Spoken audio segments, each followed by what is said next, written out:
Пакуль адны краіны баяцца пашырэння гэтай арганізацыі, другія жадаюць да яе далучыцца. Пра яе чуў амаль кожны, але не ўсе ведаюць, як расшыфроўваецца абрэвіятура яе назвы. Арганізацыя выкарыстоўвае незвычайны альфабет. Яна ўяўляе сабой вайсковы звяз, але не ўсе яе краіны маюць войска. Пра якую арганізацыю ідзе гаворка?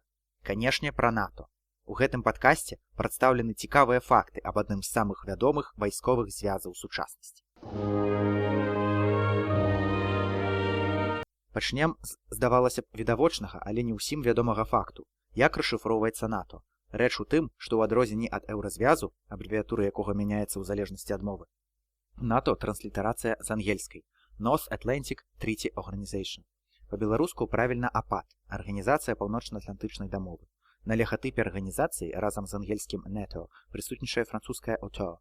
Гэтыя дзве мовы з'яўляюцца афіцыйнымі мовамі НАТО. Таксама НАТО выкарыстоўвае фанетычны альфабет міжнароднай арганізацыі грамадзянскай авіяцыі, у якім кожнай літары адпавядае слова. Гэты альфабет часам называюць фанетычным альфабетам НАТО. Самым вялікім войскам у НАТО з'яўляецца войска США. На другім месцы Турэччына, на трэцім Францыя. А вось Ісляндыя не мае пастаяннага войска. У яе ёсць толькі берагавая ахова і атрад спецыяльнага прызначэння. Тым не меней, згодна з артыкулам 5 паўночна-атлантычнай дамовы, напад хоць на якую краіну НАТО будзе разглядацца як напад на ўсіх удзельнікаў. Такім чынам, астатнія павінны будуць прыйсці ёй на дапамогу. Цікавы факт, у артыкуле 6 удакладняюцца тэрыторыі, у выніку нападу на якія прымяняецца артыкул 5. Там, сярод іншага, прысутнічаюць словы «на выспы, якія знаходзяцца пад юрысдыкцыяй любога з бакоў у раёне паўночнай Атлантыкі на поўнач ад тропіка Рака».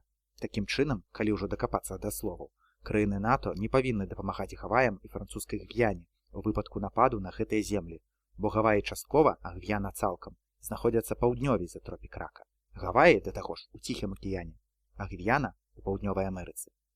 Артыкул 5 упершыню быў прыменены пасля атакі тэрарыстаў на вежы-блізняты США.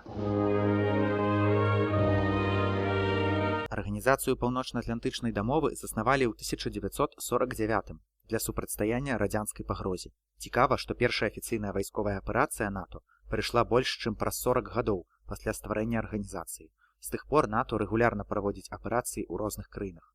Сам радзянскі хаўрус у 1954 годзе выразіў жаданне стаць удзельнікам НАТО, але яму адмовілі. Пасля гэтага, у 1955 камуністы стварылі антаганіста НАТО, арганізацыю Варшаўскай дамовы.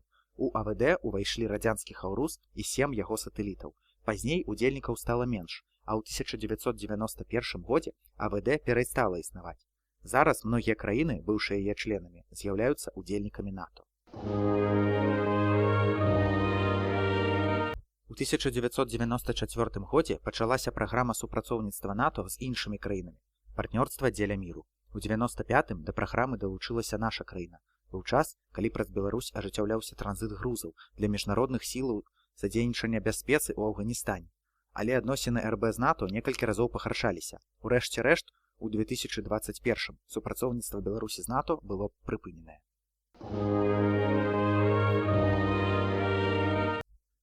НАТО некалькі разоў пашыралася. У выніку апошняга на дадзены момант пашырэння да арганізацыі далучылася Паўночная Македонія. Для прыняцця новых краінаў у НАТО патрэбна згода ўсіх удзельнікаў альянсу. Гэта бачна на прыкладзе Швецыі і Фінляндыі, якія пасля таго, як Расія распачала вайну ва ўкраіне, падалі заяўкі ў НАТО. Турэччына выкарыстала сітуацыю ў сваіх інтарэсах і не збіраецца падтрымліваць заяўку Швецыі.